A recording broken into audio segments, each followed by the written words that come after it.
BHK ரூம்னு வச்சுக்கோங்க. 3 BHK room வீடு. அதுல வந்து ஒண்ணுத்துல அவங்க அப்பா, அம்மா இருக்காங்க. ஒண்ணுத்துல அம்மு இருக்கு. இன்னொருத்துல ரூம் சும்மா தான் கிடக்குது. இந்த அம்மு வந்து வீட்ல இப்ப வந்து படுத்துன்னு இருக்கு. படுத்துன்னு இருக்கும்போது பார்த்தா, ஆ மொத நாள் வந்து இந்த இந்த மாரின்னு சாமியார் சொன்னத அம்முகிட்ட யாரும் சொல்லல.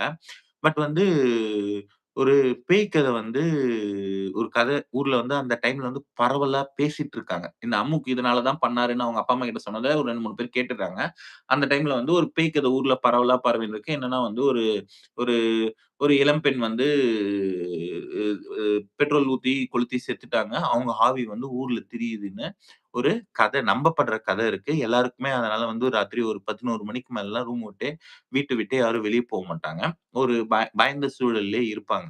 அப்படி இருக்கும்போது வந்து இந்த பொண்ணு வந்து அமைதியா தூங்கிடுது. தூங்குனா வந்து ராத்திரி வந்துட்டு ஒரு 2, 3 பேர் போட்டு அமுக்குனா எப்படி இருக்குமோ, அந்த மாரி இருக்கு. அப்படியே மேல ஒரு ஆள் படுத்துட்டு இருக்க மாரி இருக்கு. கால் மேல ஒரு ஆள் கால் போட்ட மாரி இருக்கு. அப்புறமா வந்துட்டு கைய இப்படி இறுக்கி பிடிச்சு வச்ச மாரி இருக்கு. அது வந்து அதுக்கு தெரியுது. கண்டிப்பா அப்படியே இது வந்து அந்த ஸ்லீப் பேரலைஸ் சொல்லுவாங்க. அப்படி இல்ல. யாரோ லிட்டரலா அமுக்குறாங்கன்னு அதுக்கு ஃபீல் ஆகுது. பட் அதுக்கு என்ன பண்றதுன்னு தெரியல. அது கண்ண திறக்கறதுக்கு பயம். ஆழ்ந்த தூக்கத்துல இருந்தாலும் அந்த அமுக்கத்த வந்து அதுக்கு தெரிய ஆரம்பிச்ச உடனே, ஆனா கண்ண திறந்தா ஒருவேளை எதனா பேயா இருந்துச்சுன்னா என்ன பண்றது? அப்படின்னு சொல்லி ஒரு பயம் வந்துருது அதுக்கு. அண்ட் சாமியாரு இதுக்கு முன்னாடி அந்த முடி எடுத்து அந்த மாரி இது பண்ணியிருக்காரு. அதுவுமே அங்க வந்து ஹாஸ்டல்ல வந்து ஒரு ஈடு வந்து அந்த நாய் ஊளையிடுறது, கொலுசு சத்தம்லாம் கேட்டதால, இப்ப வந்து அம்மு வந்து முழுசா பேய் இருக்குன்னு நம்புது.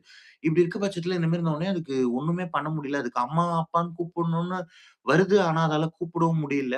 இதுக்கு என்ன பண்றதுன்னே தெரியாம அப்படியே அழுவ ஆரம்பிக்குது. ஒரு 1/2 மணி நேரம் அப்படியே அமைதியா அப்படியே அழுத்துனபடியே படுத்துட்டு இருக்கு அம்மு.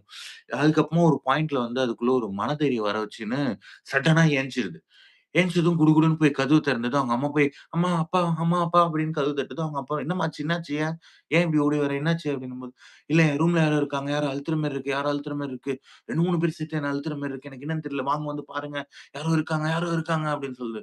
அவங்க அப்பா, அம்மாவுக்குலாம் அப்படியே ஒரு மாரி ஆயி போயிடுது. அப்படியே உடனே அவங்க அப்பா, அம்மா உடனே அந்த ரூமுக்கு போய் லைட்லாம் போட்டு பார்க்குறாங்க. யாரும் இல்ல, ஒண்ணும் இல்ல. அப்புறமா வந்துட்டு சரி அமைதியா வந்துட்டு அவங்க பொண்ண வந்து அவங்க கூடயே கூட்டிட்டு வந்து படுக்க வச்சுக்கிறாங்க. அன்னைக்கு ராத்திரி போயிடுது. மறுநாள் வந்துட்டு அந்த கோயில்ல பூசாரி ஏற்கனவே ஒரு ஈடு இந்த மாரி உச்சி முடி எடுத்து சொன்னாரு இல்லையா? அந்த பூசாரிய வந்து கூட்டின்னு வராங்க. இந்த மாரி இந்த வீட்ல நேத்து பாப்பா வந்து அம்மு வந்து இந்த மாரி ஃபீல் பண்ணுச்சு. என்கிட்ட சொல்லுச்சு. நாங்க போய் பார்த்தோம். ஆனா ஒண்ணும் தெரியல அப்டின்னும்போது, அந்த சாமியாருக்கு வந்து அந்த ரூம் பார்க்கும்போதே அப்படியே ஏதோ ஒரு இது இருக்க மாரி தெரிஞ்சுச்சு.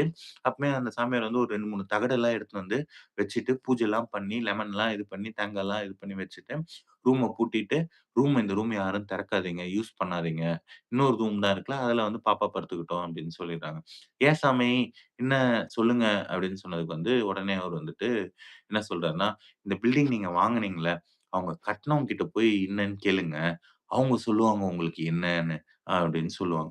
உடனே வந்துட்டு என்ன பண்ணுவாங்க, இவங்க அப்பா வந்து அன்னைக்கு ராத்திரி போயிடும். பக்கத்து ரூம்ல தான் படுப்பாங்க. அவங்களுக்கு எதுவும் ஃபீல் பண்ண மாட்டாங்க. இன்னைக்கு சேஃபா நல்லபடியா தூங்கி எந்திரிச்சுருவாங்க. உடனே அடுத்த நாள் காலைல வந்து அவங்க அப்பா போயிட்டு அந்த பில்டிங் வாங்குனாங்கல்ல, அந்த கன்ஸ்ட்ரக்ஷன் கிட்ட போயிட்டு, "சரி இதுக்கு முன்னாடி இங்க என்ன இருந்துச்சு? அங்க என்ன நடந்துச்சு? இங்க வந்து ஒரு சில அமானுஷ்யமான விஷயங்கள் வந்து எங்க வீட்ல நாங்க பார்க்குறோம். அதனால வந்து நாங்க தெரிஞ்சுக்கணும் அப்படின்றதுக்காக கேட்கிறோம்." அப்படின்னும்போது, அந்த கன்ஸ்ட்ரக்ஷன் சொன்னாரு, "இல்ல சார் இதுக்கு முன்னாடி அந்த இடத்துல ஒரு வீடு தான் இருந்துச்சு.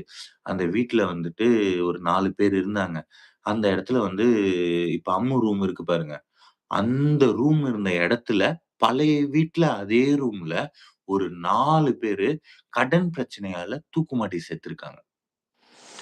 அது வந்து செத்துருக்காங்க அப்படின்னு வந்து சொல்றாரு. உடனே உங்க எல்லாருக்கும் பக்குன்னு தூக்கி வாரி போட்டுருச்சு. அ இந்த சாமியார் வந்து வி கதவு திறக்காதீங்கன்னு தான் சொல்லியிருக்காரு.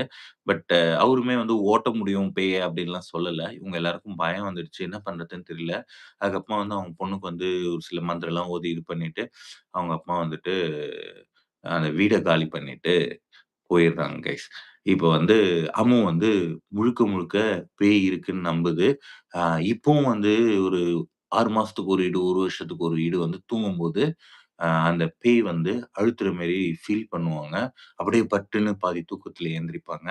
அந்த ஒரு தாக்கம், அந்த ஒரு ஃபீலுக்கு அவங்களுக்கு வந்து இன்னைக்கு வரைக்கும் அம்முவுக்கு வந்து போனதே கிடையாது.